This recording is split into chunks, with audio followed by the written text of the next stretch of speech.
Hello दोस्तों, नमस्कार। हम लोग पढ़ रहे हैं भारतीय संविधान की प्रस्तावना। और भारतीय संविधान की प्रस्तावना में आज हमारा टॉपिक है साथियों, व्यक्ति की गरिमा। तो भारतीय संविधान की प्रस्तावना में जो आप देखते हैं, तो जो आपको लोकतंत्र हो गया, पंथ निरपेक्ष हो गया, समाजवाद, ऐसे आपको बहुत से शब्द देखने को मिलते हैं और हमने उन सभी शब्दों का मतलब बता दिया है साथियों। अब हम उसी क्रम में आगे बढ़ते हैं और अगला जो हमारा है वो क्या है साथियों, टॉपिक व्यक्ति की गरिमा। तो देखिए, व्यक्ति की गरिमा में क्या कहा गया है कि व्यक्ति की गरिमा का अर्थ है प्रत्येक व्यक्ति को मानवीय गरिमा से पूर्ण जीवन प्रदान करना। ठीक है, मानवीय गरिमा से पूर्ण जीवन प्रदान करना मतलब उसके लिए स्वच्छ वायु और स्वच्छ जल जैसी बेसिक सुविधाएं तो उपलब्ध होनी ही होनी चाहिए। ठीक है, तो कुछ इस तरीके से जो भारत का संविधान है ये हमारे लिए काम करता है। ठीक है, ये आता किस में साथियों, तो ये सत्ता के उद्देश्य में आता है ना। नागरिकों के लिए न्याय की, जैसे सामाजिक न्याय की बात की गई है, आर्थिक न्याय, राजनीतिक न्याय, फिर आप देखेंगे स्वतंत्रता की बात की गई है, विश्वास, धर्म, उपासना, समानता। तो ये आप देखेंगे तो इस तरीके का आपको 5 प्रकार की स्वतंत्रता भी देखने को मिल जाती है भारतीय संविधान की प्रस्तावना में। कौन कौन सी स्वतंत्रता साथियों, तो याद रखिएगा, विचार, अभिव्यक्ति, विश्वास, धर्म और उपासना की स्वतंत्रता की बात की गई है। फिर उसके बाद हमने देखा समानता की बात की गई है। कौन कौन सी समानता, प्रतिष्ठा की समानता और अवसर की समानता, दो शब्द आपको देखने को मिलते हैं समानता में। बंधुता की बात है तो बंधुता का अर्थ होता है साथियों भाईचारा होता है, मतलब मिलजुल कर सभी को साथ रहने की प्रेरणा, ये सामाजिक सौहार्द बनाए रखना।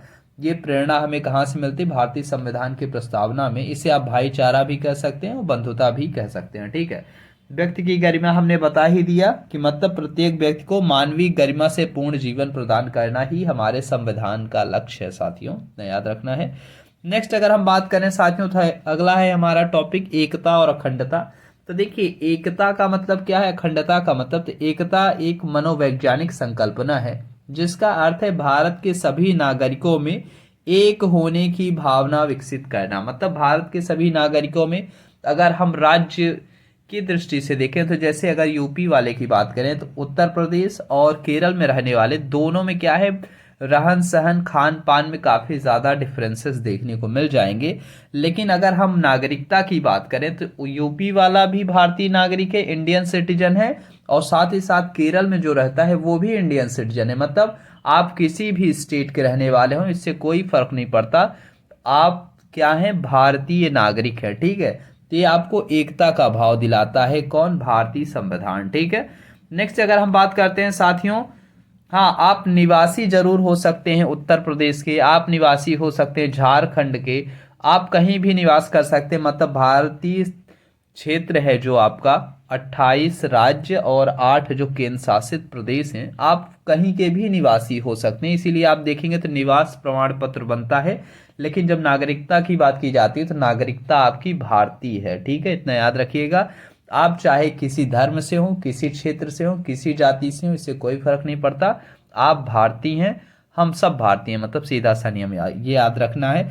नेक्स्ट अगर बात करें अखंडता की साथियों, तो अखंडता क्या है, ये भौगोलिक संकल्पना है जिसका अर्थ है भारत का क्षेत्र या भूभाग उससे अलग ना हो। ठीक है ना, मतलब अखंडता का मतलब ये है साथियों कि भारतीय जो क्षेत्र है पूरा का पूरा, जो हमारे 28 राज्य हो गए और 8 केंद्र शासित प्रदेश हो गए, ये सभी के सभी एक हैं और सभी के सभी एक मिलकर भारत बनाते हैं। ठीक है, उत्तर प्रदेश, मध्य प्रदेश, झारखंड, बिहार, राजस्थान, गुजरात, हरियाणा, जम्मू कश्मीर, लद्दाख, ये पूरा क्षेत्र, कश्मीर हो गया, फिर आप चाहे केरला, कर्नाटका, तमिलनाडु है ना, या फिर आप मेघालय, आसाम, मणिपुर, इन सब राज्यों की बात की, ये सभी मिलके अपना क्या है, एक सशक्त भारत का निर्माण करते हैं। ये खास बात है। तो आपको समझ में आ गया होगा एकता का मतलब और अखंडता का मतलब साथियों। अब अगला टॉपिक जो हमारा होगा वो होगा प्रस्तावना की आलोचना और प्रस्तावना की कमियां क्या रही हैं, हम उस पर चर्चा करेंगे। क्योंकि प्रस्तावना पे भी बहुत ज़्यादा डिबेट चली बहुत दिनों तक कि ये संविधान का भाग है कि नहीं है। कुछ जजमेंट में बोला गया संविधान का भाग नहीं है, कुछ जजमेंट में बोला गया संविधान का भाग है। फिर उसके बाद हम बात करेंगे प्रस्तावना में कितने संशोधन हुए, इन सभी की चर्चा करेंगे साथियों अपने अगले वीडियो में।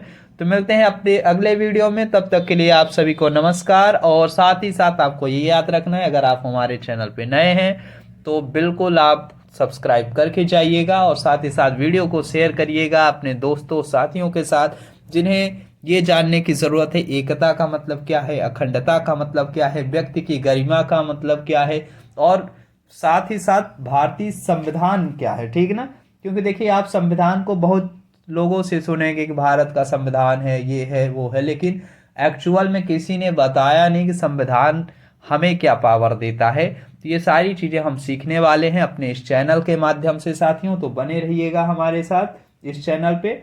और संविधान को आप लोग जान ही चुके हैं, हमने अपनी शुरुआती की ही वीडियो में बता दिया था संविधान है क्या। तो ये सरकार के विभिन्न अंगों की शक्तियों का एक पूरा का पूरा मानचित्र है।